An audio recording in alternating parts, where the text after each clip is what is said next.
Well, I skipped over the Strasbourg part, and was that the conflict over Lutheran theology? That's right. Yeah, Yeah. explain that to us, and explain some of his issues, and also perhaps his view of the Lutheran doctrine of ubiquity, because I thought that was an interesting and compelling section of the introduction. Yeah.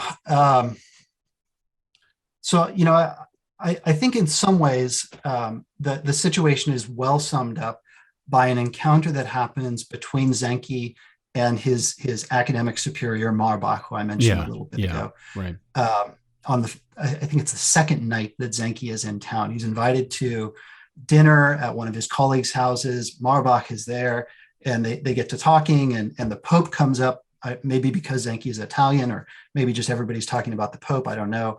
But Marbach says, well, we can't pray for the Pope because we know that he's lost. And Zenke says, well, we don't know that. And Marbach says, well, he's committed the unforgivable sin. And Zenke says, there's no way that you know that this Pope has committed the unforgivable sin. And Marbach says, no, he is the man of sin Yeah, from Second Thessalonians 2. right. And Zenke says, well, I'm not sure that I agree with you on that. In this initial conflict, it doesn't characterize their entire relationship, but it does give you a sense maybe of some of the difficulties that he's going to encounter. Um, Zenke, with his close connections to Vermilly, to to Geneva, Calvin, even to Zurich. He has a number of close contacts in Zurich. Um, Marbach looks at him and he says, I know what you are, right? You are a sacramentarian. You don't believe that Christ is really present in the bread and the wine.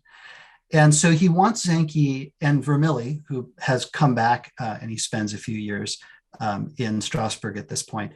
He wants them to sign the Augsburg Confession.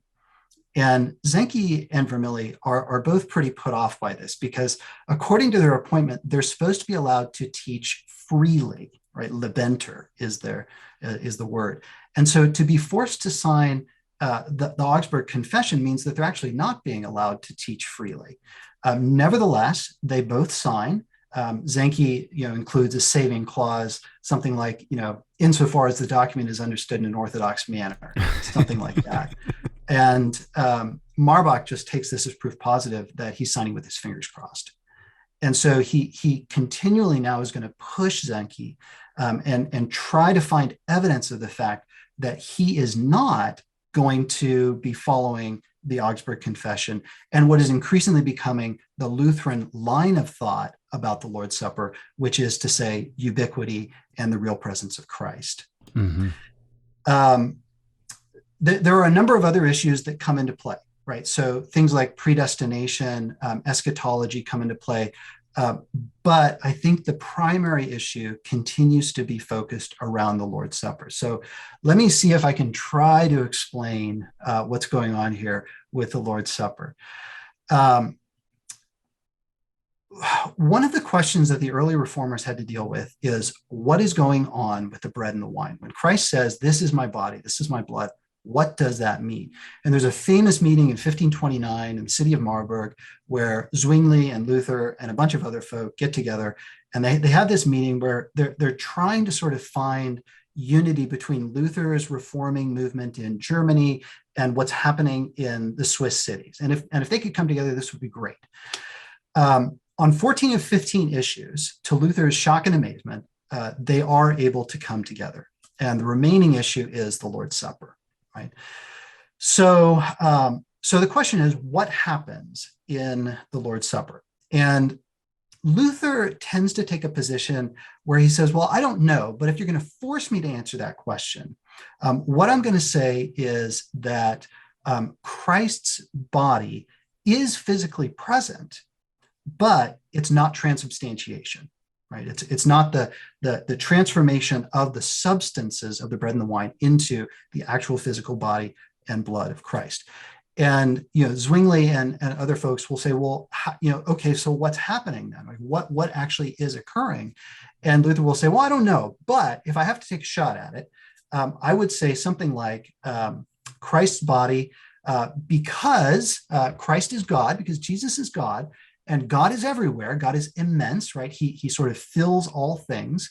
Therefore, that property of the divine nature is somehow communicated to the human nature. It's communicatio idiomatum, right? It's communicated to the human nature such that the body of Christ sort of suffuses everything in the universe physically.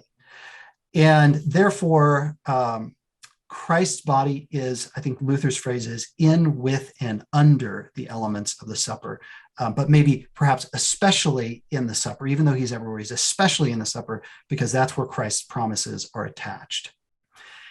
And this idea gets developed more and more. This theology of ubiquity is developed more and more. And by the time that Zanchi arrives in Strasbourg, there is a clear movement within Lutheranism, which had been pretty diverse in terms of its sacramental theology, now to bring everything into line with ubiquity. And the group that's leading this, they're known as the Genesio Lutherans, the true Lutherans. And Marbach wants to be one of them.